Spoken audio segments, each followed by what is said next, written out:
Hi, I'm Beth, Hi, I'm Ashley. and we're Shelf Care. Today we're going to be talking about our favorite reads from 2024, and hopefully you guys get some good recommendations.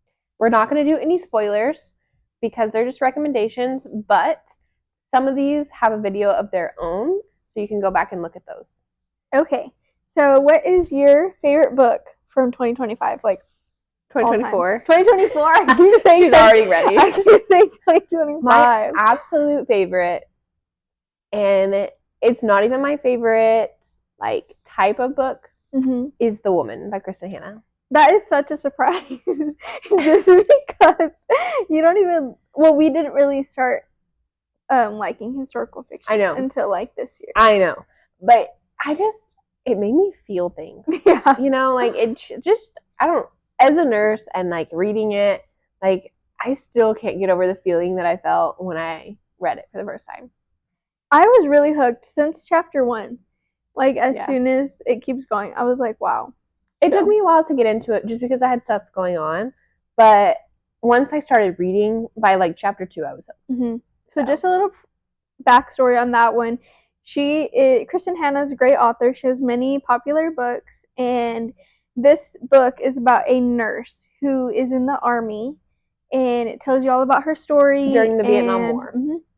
Everything that occurs before and after. So it's there's hints of romance, but the main, I would say, focus of the book is about Vietnam veterans, both nurses and soldiers. Very good book, definitely a good recommendation. Yeah. So my favorite from the entire year was the Magnolia Parks Universe series. I don't know if I can pick one of them, but I'll just say all 5 of them. The Great Undoing. That's yours? Yes, but that's because it has Julian in it. That's the second one. Yeah, Daisy. Yeah. No, the third. The second Daisy hates or whatever. Yes. I see what you mean. Okay, very good. I don't know if I could pick one just because I love them all and I want to reread them all. I think I might wait a little bit because I just can't reread all the books I love. You know, I have to read new ones. It's true. It's my favorite series. It's definitely Gossip Girl, reality TV. Any like older show, like I'm trying to think of a good one. Like the orange. What is the orange one? I don't know. Anyway, very good vibes. Yeah, I think the people that hate on it are people that don't like Gossip Girl drama, that kind of stuff. If you love like going back to your eggs and stuff like that, you'll love this. Yeah, toxic, super toxic. But she writes so well. She does. And I was hooked. I mean, I flew through those books. One thing that I will say, maybe if you don't like this, she does write a lot of like subnotes. Oh yeah, in the text. Which, I mean, on your Kindle you can't really tell, but you can click it and then go back to it. But I think I love the little side notes. Yeah. I will say that. Yeah. What's your next read? My next favorite was Carly. So I'm going to do it by author on this one because Carly Fortune, she came out with every summer after. This summer will be different. This is the one that was new this year. And that's what we read for book club. And it was really good. But I also read Every Summer After and Meet Me at the Lake by her. And Every Summer After is by far my favorite. It's so good. Makes you feel all the things. Lost love, first love. But this summer will be different. There's a lot like Every Summer After as far as Carly Fortune always writes in like flashbacks. But it wasn't as good as Every Summer After, but it was still really, really good. And I think we decided she was one of those authors that writes so similar that we wouldn't read her books back to back. Yeah. But still worth the read. Super good. I would say maybe you could split her like maybe once a couple months or maybe once every month. Yeah. Not too far apart, but no. She's really good. I would read anything that she came out with. Yeah, she was really, really good. So one book I will talk about is The Frozen River. And I just finished reading that 2 days ago, and I love it. It's so good. I'm not really the biggest on historical fiction, but I've been recommending it to like everybody. I love it. Super good. I'm so excited to read it. I am going to start reading it this week after I finish this read that we're reading right now. I don't think that I gave historical fiction enough of a chance before Kristen Hannah. And we will be doing a video on this later on this year. So come back to that. Super I won't say anything super spoilers, but if you like historical fiction, it is based on a midwife in the 1700s, like after the Revolutionary War, and it talks about her kids and the whole town. It's not a big town, it's kind of a smaller town, and just gossip here and there and tragedies, and you'll love it. Perfect. Okay, my next one, I'm going to go into fantasy. The Crescent City trilogy. Now, I'm calling it a trilogy because I'm pretty sure it's done. But don't come for me if Sarah comes out. If she comes out with another one, it's not a trilogy anymore. I think I was on the fence about it. And I put them all in here because I read them all back to back. I think I started them in December of last year, but like December of 23, but we'll count it as 2024. Because the new one came out in January. I don't think it's as good as her others. In her defense, I read Throne of Glass. I read ACOTAR, Throne of Glass, and then I read this. And nothing holds up to Throne of Glass. Nothing. And I don't think anything ever will. I think that's like top tier for me, and that's why I'm very picky when it comes to fantasy, just because she set a bar so high. Because I feel like every single book in Throne of Glass, except for Tower of Dawn, I still stand that Chaol sucks. I can't believe you didn't finish it. Yeah, no, I didn't. Sorry. I DNF'd that real hard. And I never DNF. But I just think every single book was so good. And these books in Crescent City were still really, really good. They were more of a modern day, which was different. And the fantasy elements were definitely intricate. There was a lot going on. So the world building, you really had to pay attention. But overall, I think it was really good. And the way that she tied it into ACOTAR, I really liked. And then I think she tied some into Throne of Glass, too. Or is that speculation? I think that might be speculation. Okay. I know for sure it was ACOTAR, but I don't know. I knew she tied it, obviously, into ACOTAR. But yes, maybe that's speculation. I truly think that Sarah J. Maas has, like, melded them all together. That would be a crazy book. Yeah. That would be crazy. I mean, I would read it instantly. Yeah. Anything she writes. She is just such, she should be like our author of the year recommendation. Yes. Anything, if you want a good 5-star read, any of her books. Any of them. Except Tower of Dawn. Okay. So my next read, I'll go back to your fantasy, and it's going to be One Dark Window. It's a duology. Oh, yeah. And it was so good. That was a really cute one. And it has more of a magical element than a romantic element. And I think for readers who really like fantasy, you'll really love it. Yeah, so I am usually more into the romance aspect. I think that if you've read Sarah J. Maas, if you like more romance, you're going to like ACOTAR better.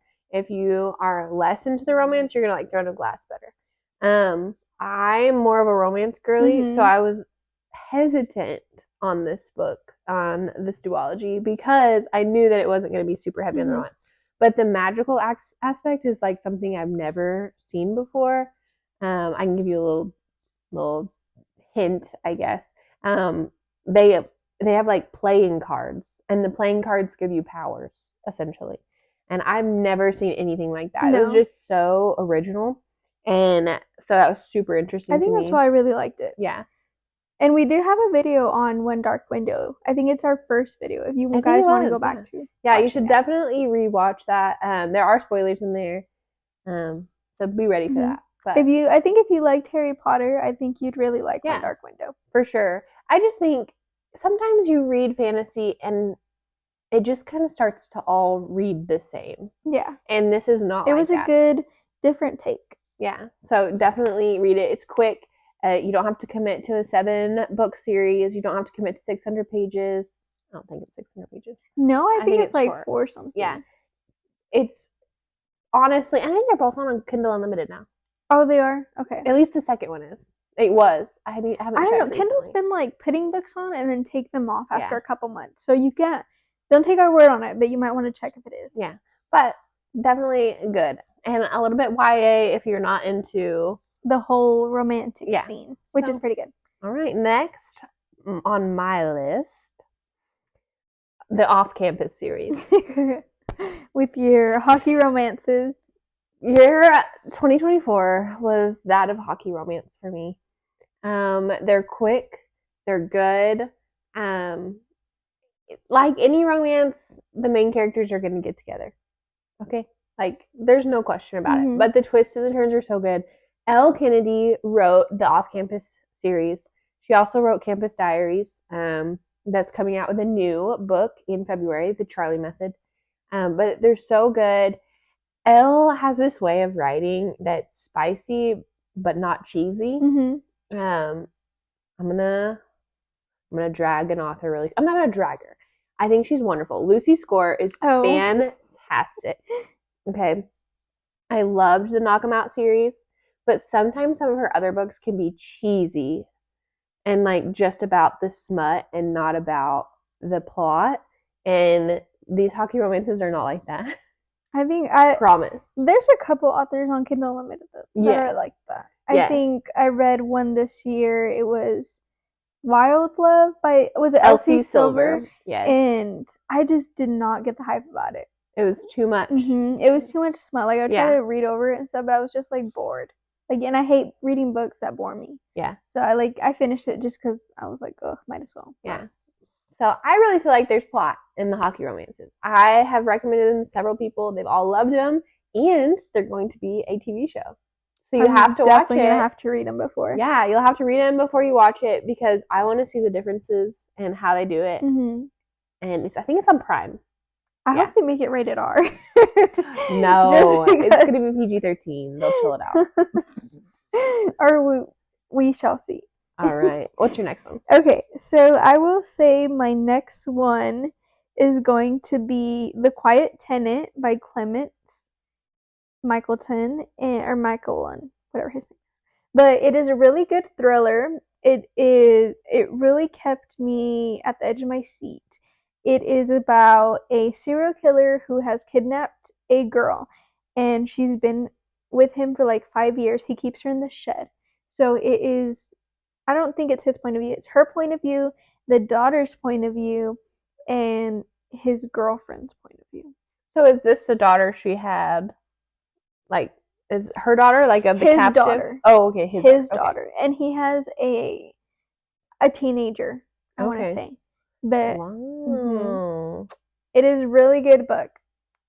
Really good. One of my favorite thriller reads for the year. Staying on the thriller track, let's talk about The Teacher by Frida McFadden. Okay. So I like thrillers, but they're never going to be my first choice. I usually have to like force myself to read a thriller. And then I like it afterwards, after I force myself to read it. This book, I finished it and I didn't see it coming. It had great twists and turns. I originally, because I'd read so many romances before, I was like, this is a 2. I hated it. I hated it so much. And Ashley's like, yeah, but if you take all of the romance out of it and you just focus on the thrill, then what would you rate it? And at that point, I would rate it a 3.5 or a 4. Because I truly did not see the ending coming at all. And you never really do in her books. Yeah. I don't think I've ever guessed. I've read like at least almost 10 of her books. And I never see any ending. Like who the killer's going to be. I never see it. I didn't see...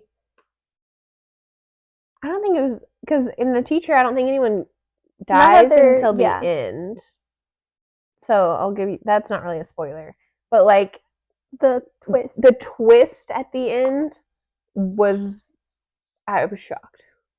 And I would say Frida McFadden is just such a great author. I think maybe out of all the books she's, or that I've read, I've only had like one miss, and that'll be The Coworker. I don't recommend that one, but all of the other books that she's written, I love. Yeah. And they're all on Kindle Unlimited, which is also great. Even her new releases, they will be on Kindle Unlimited. She has one January, I believe the 28th. Yes, January 28th is when The Crash comes out. And I'll be so excited to read that. And I believe we might do a video on that. So stay tuned to that. Alrighty. Let's see. Oh. Taylor Jenkins Reid. I've read a couple of her books. She's not my favorite. She's good, but she's not my favorite. Mm-hmm. After I Do is my absolute favorite from her. I will recommend it to every single person out there. It made me feel all the things. If you are married, if you're in a long-term relationship, it is the best. I cannot recommend it enough. I think that throughout the whole book, it's just very, very Mm-hmm. real. The only like bad reviews I've heard are, people thought that it was like, I don't know, like too. Too real? I think they wanted it to be a little bit more fluffy and like happy, maybe, or more tragic because it's not tragic and it's not happy. It's right in the middle, real life. But that's why I loved it so much. And I think everybody should read that book. Everyone. You should really read some of her other books because they are so good. Well, I've read Malibu Rising, and and I love that book. That book was it was good. It was like mid for me. Malibu Rising was good. Forever Interrupted was depressing. Very depressing. And then I need to read The Seven Wives of Seven Husbands of I think that one might be my favorite, and I think Malibu Rising will be second after that. Really? I don't know why. I loved Malibu Rising. Really? To me, it was just so good. I did rate it 4 stars, and it didn't make my cut for my favorite reads, but I will say it is a book that I recommend. Yeah. And it's just, I don't know, I just loved it, and I love the siblings and like all that stuff, and I don't know, I really liked it. It just got me at a time where I was see, and that's what people say about After I Do. They think that I just like read it at like the perfect time, so now I'm obsessed with it, but I'm obsessed. That's the best type of books, though. Yeah, for sure. For sure. All right, yours is the next one. So my next one is going to be Never by Jessa Hastings. I love any of Jessa's books, and I will never get tired of recommending her. But it is a take on Peter Pan, the Peter Pan world. And I was kind of skeptical at first, but I was just like, you know what? It's Jessa. I'm gonna give her a chance, and she did not disappoint. It very much gives Magnolia Parks vibes in the sense that it is kind of like romanticy and like they're making dumb choices and here and there, but it's a very good book. I will say that, and I'm very excited for the second part. Whenever that comes. I know, Jessa. Jessa, please. Whenever that comes. I think that we can't talk about romance without talking about Abby Jimenez. So I am gonna say all 3 of them in this recommendation. Part of Your World, Yours Truly, and Just for the Summer. They all go together. You can read them standalone, but I would read them in order if you can. Because there's definitely Easter eggs in each book from the last book. And they all kind of come together in Just for the Summer. Abby, I'll never find a romance writer that I like more than her, I don't think.